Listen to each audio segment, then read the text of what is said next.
Simulan natin dito mga idol, muli na namang umiingay ang koponan ng Los Angeles Lakers dahil sa kanilang panibagong sistema at mas malakas na lineup ngayong off-season.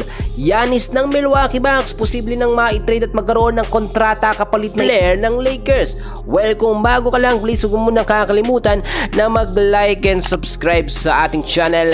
Maraming salamat po. Mga kaibigan, alam naman natin ngayon, no? At first of all, nakita natin ang main reason at problema ng Los Angeles Lakers kaya sila hindi lumalakas-lakas kahit meron silang mga star player dahil nga po ang kakulangan nito sa big man o sentro. Noon pa man nakita natin napakaraming mga available na sentro o big man na posible sanang mapunta sa Lakers.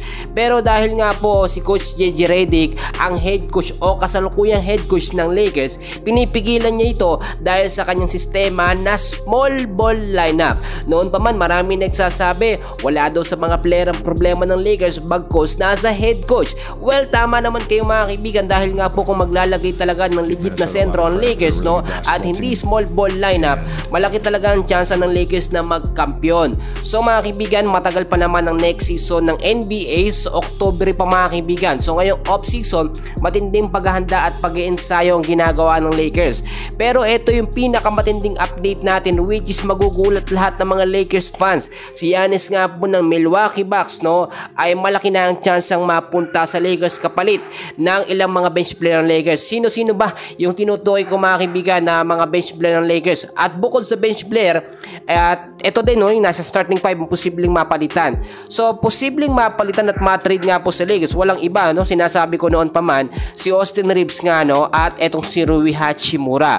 Bukod sa dalawang yan, posible din si Gabe Vincent mga kaibigan, si Maxi Kleber at ang iba pang mga player ng Lakers na hindi nagagamit. Kung titignan nyo, madalas mga kaibigan, kailangan talaga ng katulong at katuwang nitong si LeBron James at si Luka Doncic sa mga crucial at intense game. Hindi rin kasi sapat na meron Jackson Hayes, so medyo delikado din si Jackson Hayes sa trade na tinatawag natin at mapalitan ng ibang player. Eto nga pong si Giannis mga kaibigan ng Milwaukee Bucks, no, ang posisyon nito ay power forward pero at the same time naglalaro din ito bilang sentro. Ito yung sinasabi natin na matagal nang pinaplano ng Lakers na big 3 nila, no, o yung tinatawag natin na trio. Etong si Luka Doncic, si LeBron James at etong si Giannis. Ngayon mga kaibigan, meron dito yung mga update na eto nga pong si LeBron James ay posible din mag-extend pa ng kanyang kontrata, no, ngayong season. Dahil alam nyo naman, si Luka kinuha yan ng Lakers noon na i-trade yan at ginawang franchise player, ano, para kapag ka nagretiro na etong si LeBron, meron tayong Luka. Magiging problema yan, pero si LeBron James hindi niya naman bibiglain na siya ay magre-retiro. Hindi niya hayain na mahina ang Lakers tapos aalis siya, no.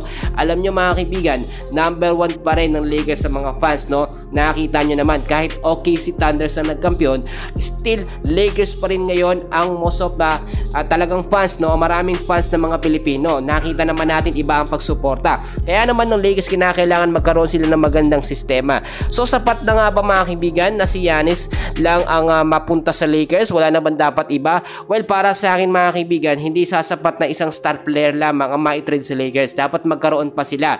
Bukod mga kaibigan sa power forward at the same time sentro na si Giannis, posible din mga kaibigan nung sinasabi natin magdagdag pa ng additional na big man o sentro.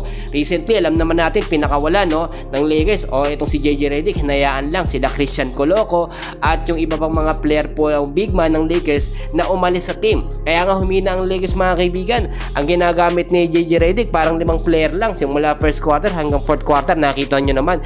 Kaya nga ho sila nalaglag sa playoffs. So ngayong off season mga kaibigan, hindi lamang pag-iensayo yung ginagawa ng Lakers dahil kung nakita nyo naman si Luka, yung pangangatawan niya, kinondisyon niya, talagang pumayat siya, no, nag-lose siya ng weight at iba na ang galawan ngayon ni Luka kung kukumpara natin, no, nung bagong pasok niya dito nga po sa Lakers. Sa ngayon mga kaibigan, abangan natin yung mga susunod na kaganapan. So manatili lamang kayo sa ating channel para ma-update ko kayo sa mga single update natin sa Lakers. Maraming salamat po.